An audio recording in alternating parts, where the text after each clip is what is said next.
A large tornado outbreak occurred across the central U.S. on April 26, 1991.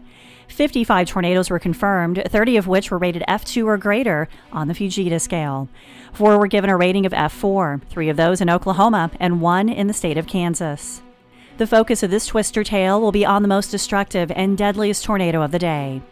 It began south of Clearwater, Kansas, and traveled through the northern parts of Hayesville, through southeastern Wichita, across McConnell Air Force Base, and into southern Andover. It had a path length of 46 miles and the width range from 1/4 to 3/4 of a mile. In the town of Andover, the tornado reached its maximum intensity and was given a rating of F5. The Wichita-Andover tornado was the third in a family of 4 tornadoes that pushed through south-central Kansas. The first tornado was rated F0. It damaged a roof northeast of Anthony. The second tornado, also rated F0, passed northwest of Argonia, Kansas. It hit no buildings. The fourth tornado in this family developed on the heels of the Wichita-Andover twister. It was an F2 that touched down at the northeast end of El Dorado Lake and moved parallel to the Kansas Turnpike.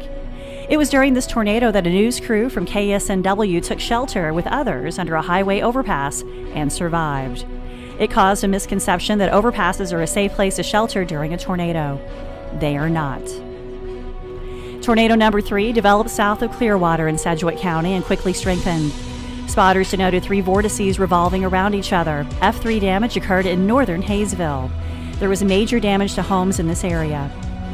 It moved into southeastern Wichita, crossing K-15 just south of 47th Street, damaging a building at the Boeing aircraft plant. The next stop was the McConnell Air Force Base. Many buildings on the base were damaged. 2 apartments and several homes were destroyed. Severe damage occurred to an elementary school. It was noted in the storm data publication from April of 1991 that damage at the Air Force Base could have been much higher. The tornado missed a flight line of B-1B bombers by 1,000 feet. The tornado moved near Pawnee and Greenwich Road and grew to F4 intensity. A housing development northeast of this area was hit. 2 children and 2 adults were killed. The deaths occurred while they were outside trying to reach shelter. Damage in Sedgwick County was $100 million plus $62 million at McConnell Air Force Base. The tornado began to move toward Butler County and the city of Andover. The National Weather Service in Wichita produced a set of pages for the 25th anniversary of this event. According to a timeline of the events, at 6:30 p.m. Central Time, a tornado warning was issued for Butler County, including Andover.